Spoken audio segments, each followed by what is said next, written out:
Kita beralih ke informasi lainnya. Pandemi yang melanda dunia tidak ayal memaksa pemerintah untuk memindahkan seluruh aktivitas pembelajaran ke ruang digital. Selama hampir 2 tahun, Kemendikbudristek juga sibuk gonta-ganti kebijakan demi beradaptasi dengan situasi pandemi yang tidak pasti.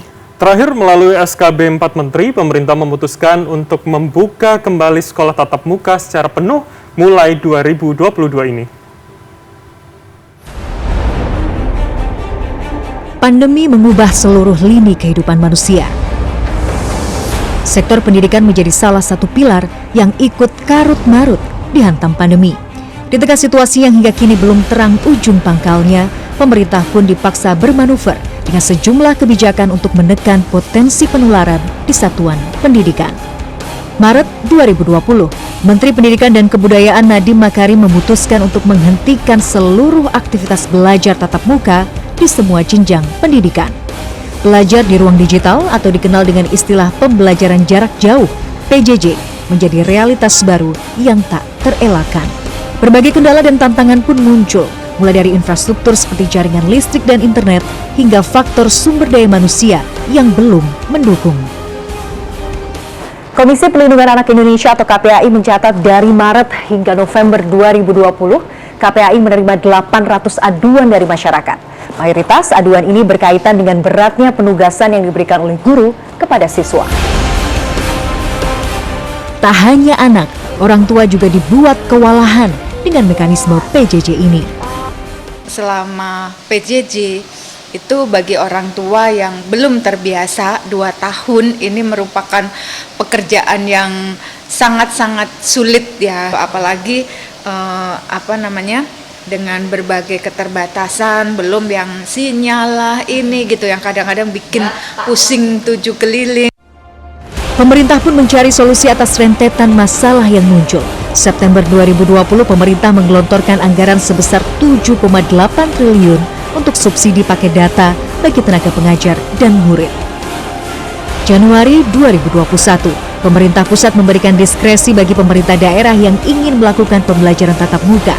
Munculnya dampak negatif yang berkepanjangan akibat PJJ membuat pemerintah bersikukuh mengatur akselerasi PTM terbatas sesegera mungkin. Mungkin ini sudah terlalu lama, kondisi psikologis anak kita dan cognitive learning loss anak kita sudah terlalu kritis. Kita harus secepat mungkin membuka dengan protokol kesehatan yang ketat. Seiring dengan kasus positif yang melandai, secara resmi PTM mulai diberlakukan serentak pada Agustus 2021. Orang tua, siswa, dan sekolah menyambut positif keputusan ini. Meskipun dalam perjalanannya ada lebih dari 20 daerah dengan temuan klaster COVID-19. Ya, kini di penghujung tahun, juga di tengah ancaman penyebaran varian baru Omikron, pemerintah pun mengambil sebuah kebijakan yang cukup dilematis. Melalui SKB 4 Menteri terbaru, mulai Januari 2022 setiap wilayah dengan status PPKM 1-3 wajib melaksanakan PTM terbatas. Pemda tak boleh lagi melarang PTM terbatas dilakukan. Orang tua juga tak boleh lagi memilih PJJ maupun PTM pada semester genap mendatang, dan setiap sekolah yang terbukti melakukan pelanggaran protokol kesehatan juga akan dikenai sanksi administratif. Kapasitas dan frekuensi PTM terbatas akan didasarkan pada kondisi daerah dan cakupan vaksin. Daerah dengan level PPKM 1 hingga 2 bisa melaksanakan PTM full hari sekolah dengan kapasitas 100%, asalkan cakupan vaksinasi dosis 2 bagi pendidik dan tenaga kependidikan sudah lebih dari 80%. Momen ini tentu sangat ditunggu-tunggu. Namun di sisi lain, temuan transmisi lokal varian Omikron juga harus menjadi pertimbangan serius. Mudah-mudahan Januari start gitu. Artinya kita pun di sekolah pasti sudah mempersiapkan itu semua. Kalau melihat kepersiapan, kami merasa dan kami optimis bahwa apa yang sudah kami lakukan di PTM ini, PTM terbatas kemarin, itu sudah bisa cukup untuk menginikan. Sambil terus gitu, maksudnya menambah fasilitas-fasilitas yang akan menunjang nanti kalau KBM sudah berjalan 100%. Skenario PTM terbatas ini juga bisa dihentikan jika ditemukan klaster penularan di satuan pendidikan. Angka positivity rate mencapai 5%, serta warga satuan pendidikan yang masuk dalam notifikasi hitam di atas 5%. Dalam aturan ini, kantin masih belum diperbolehkan dibuka dan segala aktivitas olahraga serta ekstrakurikuler disesuaikan dengan pengaturan pembelajaran di ruang kelas. Jadi jangan dulu buru-buru untuk mengejar apa yang ketinggalan di akademisnya, karena banyak hal yang perlu dibenahi dulu.